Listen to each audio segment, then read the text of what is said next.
विदा करना एक प्रक्रिया है, ये हमको करना पड़ता है, लेकिन इसका ये अर्थ नहीं है कि माता हमारे दिलों से, हमारे मन से जाती हैं। तो चलिए विसर्जन में क्या करना चाहिए।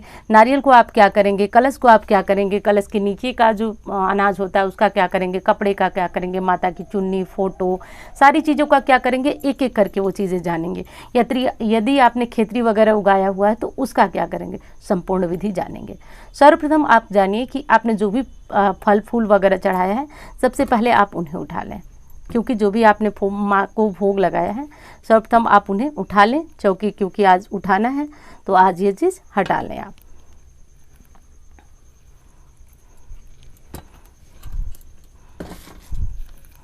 अब जो भी आपने पुष्प वगैरह चढ़ाया है वो उठा लें। अब चूंकि आप आज के दिन ही विसर्जन कर रहे हैं, ध्यान दीजिएगा, सिर्फ उठाने की बात मैं नहीं बता रही हूँ, आपको मैं विसर्जन की विधि भी बता रही हूँ। तो विसर्जन की विधि में आपको क्या करना है वो देख लीजिए।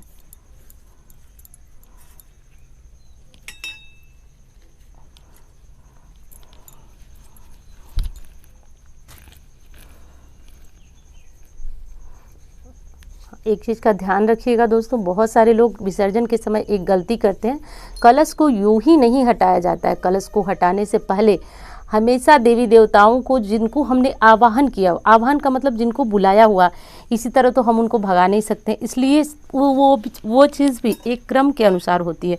तो सर्वप्रथम कलश को यानी कि माता को विदा करने के लिए थोड़ा सा फूल ले लें हाथ में और थोड़ा सा ये ले लें। और देखिए विसर्जन इस विधि से होता है, आप ले लें और हाथ जोड़कर देवी देवता से कहें कि गणेश जी और माता लक्ष्मी को छोड़ करके और आप कलश में उपस्थित जितने भी देवी देवता जिनको मैंने आवाहन करके बुलाया हुआ था, मैं आज चाहती हूँ कि वो विदा लें, अपने स्थान को जाएं। पुनः जब मैं बुलाऊंगी तो आप वो मेरे घर आकर मेरी पूजा पूर्ण करेंगे। ऐसा बोलते हुए आपको कलश के ऊपर ये अक्षत और ये फूल छोड़ देना है।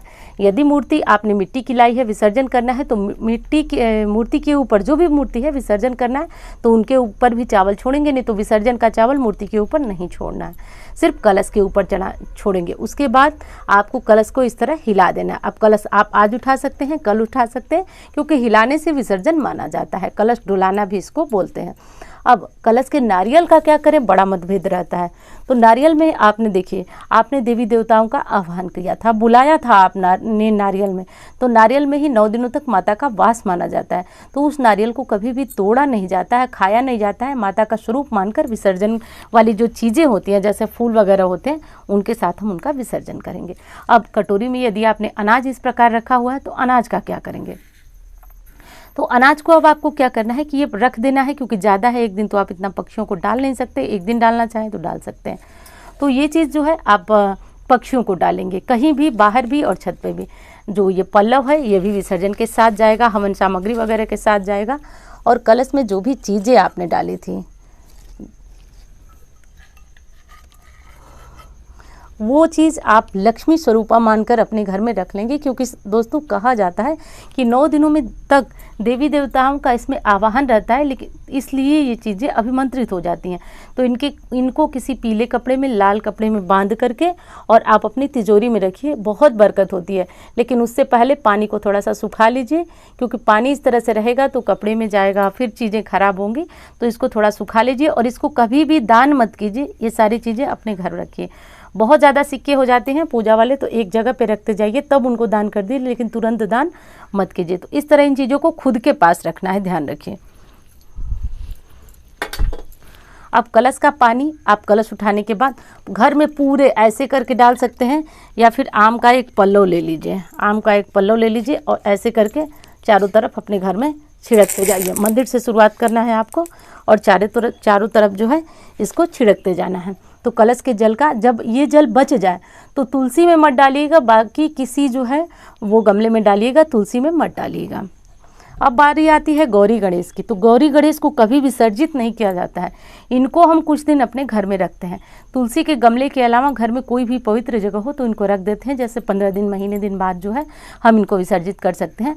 तो तुरंत जो है आप अपनी चौकी से हटाकर इन्हें कहीं रख दीजिए, लेकिन इनको जल विसर्जन या फिर भूमि विसर्जन, कोई विसर्जन नहीं किया जाता है। तो तुरंत जो है आप इनका विसर्जन नहीं करेंगे। तो कलश का विसर्जन जो है दोस्तों इस तरह से होता है।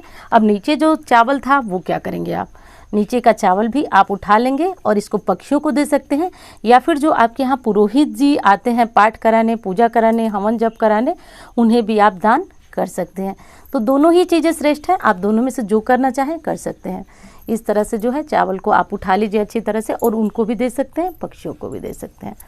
अब माता को यदि आपने इस तरह की कोई चुन्नी उड़ाई है तो उड़ाए ही इसी के साथ जो है आप अपने मंदिर में माता को स्थापित करें।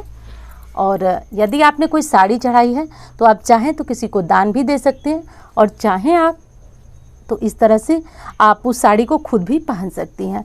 तो आज इस तरह से हम माता का विसर्जन संपूर्ण कर रहे हैं। देख लीजिए, इस तरह से सारी चीज़ें हम उठा करके किसी भी जगह पे रख देंगे, और जब भी हमारा पारण होगा, पारण से पहले कोशिश करिए कि इन चीज़ों को विसर्जित कीजिए, और किसी कारण से समय नहीं मिलता है तो चीज़ों को उठाकर इकट्ठे रख दीजिए अच्छी तरह, और जब आपको समय मिले विसर्जन कर दीजिए, जल विसर्जन करिए। या फिर जहाँ पे जैसे बहुत जगहों पे जल का मतलब स्थान नहीं होता है तो पीपल के नीचे और शुभ स्थानों पे रखा जाता है। वैसे पीपल के नीचे बहुत शुभ तो नहीं होता है, लोगों के पैर लगते हैं, सबसे अच्छा होता है कि आप जल विसर्जन करें।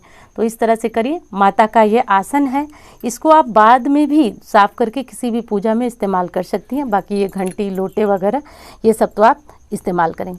अब जिन लोगों ने नवग्रह बनाया हुआ था, जैसे कि सुपारी का या इस तरह से नवग्रह बनाया था, वो क्या करें? वो लोग जो है नवग्रह को, सुपारी को जो होता है वो दान भी कर सकते हैं या फिर उनको प्रवाहित कर सकते हैं। तो नवग्रह वाली सुपारी या फिर जो भी चीज़ें होती हैं उनको दान कर सकते हैं। यदि आपने उपाय के तौर पे गोमती चक्र या कुछ भी चढ़ाया तो उसे अपने पास रखिए, वो विसर्जित करने की चीज़ नहीं है। अब ये जो आपने बिछाया हुआ लाल कपड़ा है उसको आप क्या करेंगे? तो आपकी इच्छा हो तो आप इसे ब्राह्मण को दान दें, नहीं तो दान देना ज़रूरी नहीं है, आप इसको फोल्ड करके रख लें, फिर से किसी पूजा में, पाठ में आप उसका इस्तेमाल कर सकते हैं, कोई दोष नहीं लगेगा। कोई ज़रूरी नहीं है कि आप जो है इन चीज़ों का दान करें। तो इस तरह से करके दोस्तों आपकी पूजा जो है वो पूर्ण होता, विसर्जन जो है वो पूर्ण होता है। दोस्तों पारण को लेकर भी बड़ा मतभेद होता है। तो विसर्जन आप जो है अष्टमी में न करें, क्योंकि यदि आपने संकल्प लिया है कि आप 9 दिनों का व्रत करेंगे तो आप जो है 9 दिनों के बाद 10वीं में ही विसर्जन करेंगे माँ का। कलश जो है 9वीं की हवन के बाद जो है कलश डुलाने की जो विधि मैंने पहले बताई वो कर दीजिएगा, और ये सारी सामग्रियाँ आप 10वीं को हटाकर तब पारण कीजिए, हटाने के बाद ही पारण कीजिएगा। प्रायः जो है कुछ बच्चियाँ होती हैं जो कि हटाने के पहले पारण कर लेती हैं, तो इस चीज़ का ध्यान रखिएगा। बच्चियाँ बाद में कमेंट में कहती हैं कि दीदी हमने तो पहले पारण किया उसके बाद उठाया, ऐसा मत करिए। और कलश जिसने भी 9 दिनों तक पूजा आराधना की वही उठाएगा, कलश वही जो है हटाएगा।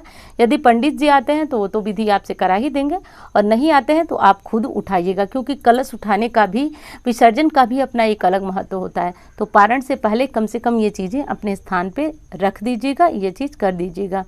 तो दोस्तों विसर्जन की ये साधारण सी विधि है। हाँ, एक चीज़ और बता दूँ आपको कि आपको कब अपना जो है कि व्रत कब खोलना है। तो यदि आपने पहले और अंतिम यानी कि प्रतिपदा और अष्टमी का व्रत, जिसको चढ़ती उतरती भी बोला जाता है, यदि वो करते हैं तो आप 9वीं तिथि में पारण करेंगे। यदि आपने 9 दिनों के व्रत का संकल्प लिया है तो गलती से भी 9वें दिन आपको खाना नहीं खाना है, भले ही आपके घर हवन हो गया।